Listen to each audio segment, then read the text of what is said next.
자, 이번에는 궁금한 기업의 히스토리를 알려드리는 브랜드 스토리, 비스토리 시간입니다. 오늘 처음으로 선보이는 코너죠. 함께해 주실 분들로 기업 전문가, 역사 전문가 두 분을 새롭게 모셨는데요. 박주근 대표님과 김재현 교수님 나와주셨습니다. 안녕하십니까? 네, 안녕하세요. 안녕하세요. 안녕하세요. 안녕하세요. 네, 오늘 비스토리에서 이야기할 기업이 어딜까요, 혁수 씨? 제가 힌트를 드리도록 하겠습니다.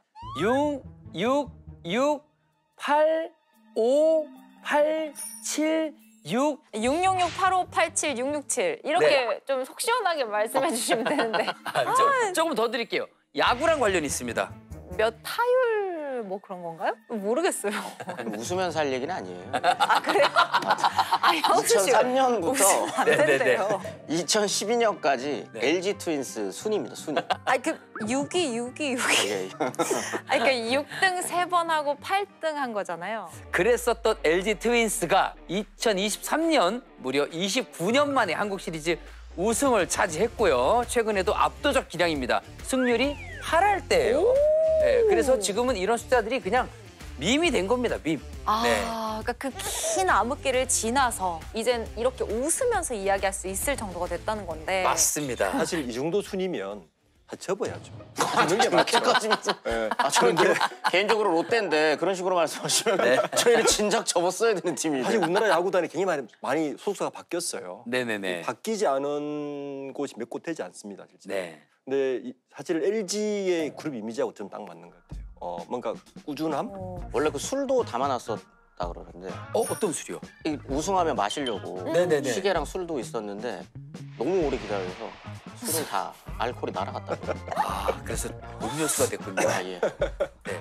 오늘 이 LG 트윈스 사례에서도 보이는 LG의 기업 철학에 대해서 이제 또 좀 이야기를 나눠볼 텐데 네. LG가 언제부터 있었던 회사인가요, 교수님?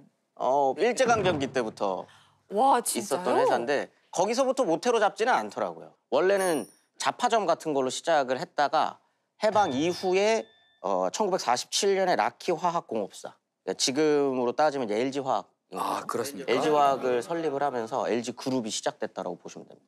근데 이제 회장이 구인회 회장이랑 허만정 회장 이제 두 분이 같이 공동 창업한 겁니다. 아, 그래서 트윈스 그렇다고 네네. 합니다. 그 트윈스 타워, 지금 여의도 가면 네네네. 트윈스 타워가 있는데 아, 그것도 이제 그렇군요. 공동 창업을 상징하는 의미라고도 말도 하고요. 아, 그렇군요. 네, 두 분이서 이제 같이 창업을 한 건데 그 구인회 회장 같은 경우에는 원래 진주 지역에서 굉장한 유지였고 구인회 회장의 네. 부인 되시는 분이 이제 허씨 집안 분이랑 결혼을 합니다. 두 양반 가문이 만나서 회사를 이제 창업을 한 거죠.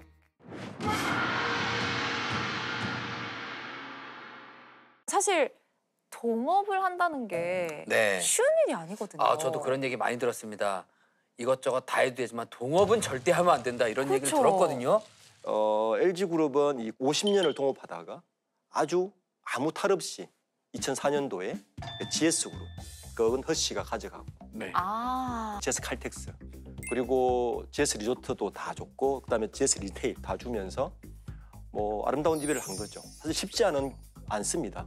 형제 간에도 우리가 많은 경영권 분쟁을 보잖아요. 맞아요. 근데 이렇게 그 자본 없이 분리하는 건 사실은 국내 재벌사에서 굉장히 큰 선례를 남겼다고 봐야 되는 거죠. 그러면은 LG 그룹이 그러면은 어떤 사업을 어떻게 초창기부터 이룩해 왔는지 좀 알려주십시오. 처음부터 좀 장사를 잘해요. 오. 아, 수완이 있었군요. 수완이 있어가지고 그 굉장히 이른 시기에 화장품, 럭키크림, 아, 럭키 크림. 얼굴 바르는 네. 화장품 같은 것도 만들고 럭키 치약, 치약을 생산했었어요? 튜브형 치약. 저 기억나요. 저 어렸을 때 썼던 것 같은데? 진짜요? 이 아주 이 어르신들은 네. 치약이 영어로 럭키인 줄 알았대요. 진짜요? 그죠? 왜냐면 시장 점유율이 90%입니다, 럭키 치약은. 와, 네. 저는 처음 들었어요. 제가 태어나기 그렇게 전에 저랑 차이 이야기인 많이 것 안 같아요. 나잖아요. 아니, 안 아나운서 왜 그러세요? 네. 근데 이제 이런 게 좀 LG의 좀 특이한 점인 것 같아요. 이게 뭔가 좀 다른 기업들 같은 경우에는 국가 정책이랑 맞물려 가지고 성장의 발판을 마련하는 경우가 좀 많은데 네. LG는 국가 정책이 만들어지기 전부터 신사업 분야에 진출을 좀 빨리 하거든요. 58년에 국산 라디오 만들어가지고 팔고 박정희 정권이 들어서고 난 다음부터 국가에서 우리나라의 발전 방향성은 이거고 지금 이렇게 성장을 해야 되고 이런 이야기를 국민들한테 얘기를 해야 되잖아요. 이제 공식적으로 알려주는 거죠. 네. 네. 그러려면 라디오가 되게 중요하거든요. 그 60년대부터 공보가 중요해지면서 라디오 보급률을 일부러 높이게 되는데 이미 국산 라디오로 58년에 성공적으로 LG가 만들어냈기 때문에 여기에 또 힘입어서 금성사가 성장을 하는 거죠. 그 럭키 금성. 네. 근데 이제 화학 쪽에서 특이한 걸 하나 만들어요. 하이타이를 만들었어요. 그 하이타이가 가루 비누. 네. 가루 비누. 하이타이는 보통 어떨 때 쓰시죠? 세탁할 때. 세탁할 때 쓰잖아요. 근데 네. 세탁기가 이때 없어요. 그러네요. 그래서 하이타이를 만들었는데 네. 그러네요. 판매가 잘 안 돼요. 잘 안 팔리잖아요. 세탁기를 만듭니다. 아까 하이타이를 먼저 물론 만들고 그것 세탁기를 때문에 만든 거는 아니지만 네네네네. 이게 둘이 같이 성장할 수 있게끔 머리를 잘 쓴 거죠. 근데 우와. 경영적으로. 하이타이가 먼저 나왔었군요. 하이타이가 먼저 나오고 그다음에 이제 금성사에서 세탁기 만들어가지고 이거 정말 특이한 이력이네요. 같이 이제 성장시키는 그럼 미리 내다본 걸 수도 있겠네요. 네. 이런 시대가 열릴 것이다. 이렇게. 내다봤다거나 얻어 걸렸다거나 둘 중에 하나네요. 둘 중에 하나인 거죠. 네. 국내 첫 TV 뭐 이런 것들 다 LG가 만듭니다. 진짜요? 그러니까 R&D나 이런 것들에 대해서 꾸준히 기술 개발하고 이런 것들이 사실은 이 구자경 회장의 역할 중에 가장 큰 역할이 저는 그거라고 봐요.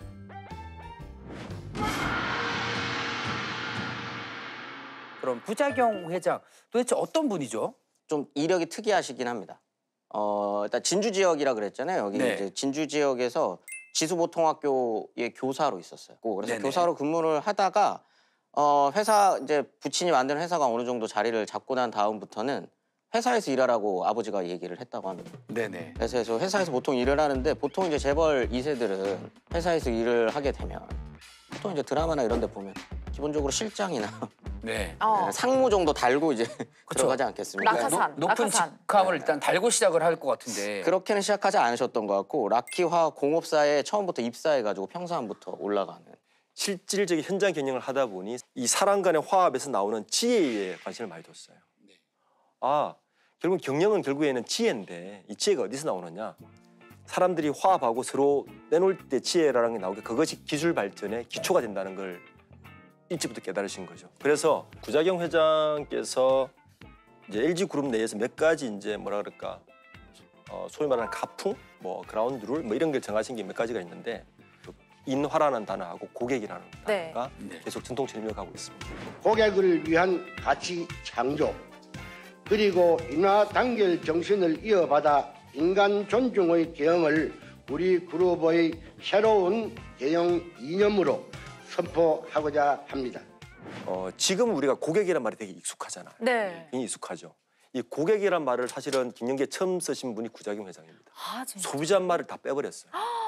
와, 근데 소비자보다 훨씬 친숙하게 들려요. 그렇죠. 고객이. 그러니까 이런 부분들이 한국 경영사에 굵직한 몇 가지 획을 남기신 분이라고 볼 수 있습니다. 아니, 어제 또 부자경 회장의 네. 탄생 100주년이었대요. 네, 축하드립니다. 고자경 회장님. 자, 그런데 이게 영원한 건 없잖아요. 예, 근데 부자경 회장도 그만둬야 될 때가 오지 않았겠습니까? 이게 그러면은 어떻게 2대에서 3대 회장으로 어떻게 넘어갔는지도 궁금합니다. 본인이 은퇴를 합니다.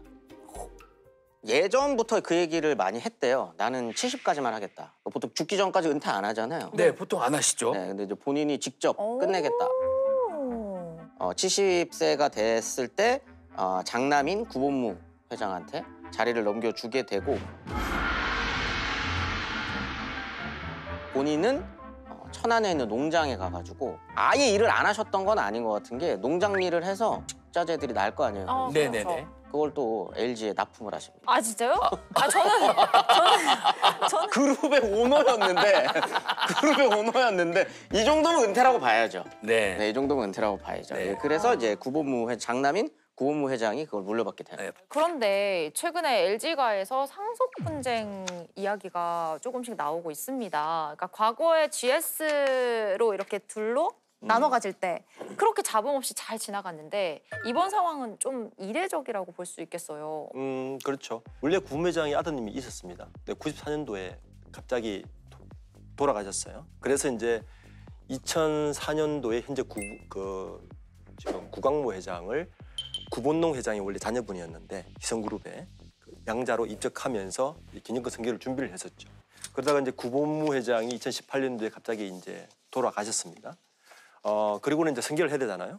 이제 김영식 여사와 이 세모녀 쪽에서 주장하는 거는 법적으로 다시 이거 과정에 문제가 있으니 다시 해야 되는 거 아니야?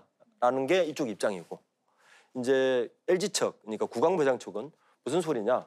당시 합의서가 있고 합의서가 존재합니다. 사인까지 했으니 다 끝난 걸 가지고, 그리고 이 상속 분쟁은 제척 기간이 3년입니다. 그러니까 제척 기간이 끝난 상황에서 왜 이걸 가지고 늘어지느냐, 이런 상황이 돼서 지금 분쟁 중에 있는 거예요. 물론 이제 법적으로 진행이 되겠죠. 이제 아마 올해 안에 1심이 날 것 같은데, 저는 굉장히 안타까운 게 구자경 회장이 어쨌든 100주년이 되는 이 거주에 마침 공교롭게도 1심 변론이 길이 잡혀 있었어요. 네. 그러니까 그 구자경 회장의 그런 그 무고의 성기라든지 그런 경영 철학들이 가진 그 무게를 다시 우리가 되새겨봐야 될 때가 아닌가 생각합니다.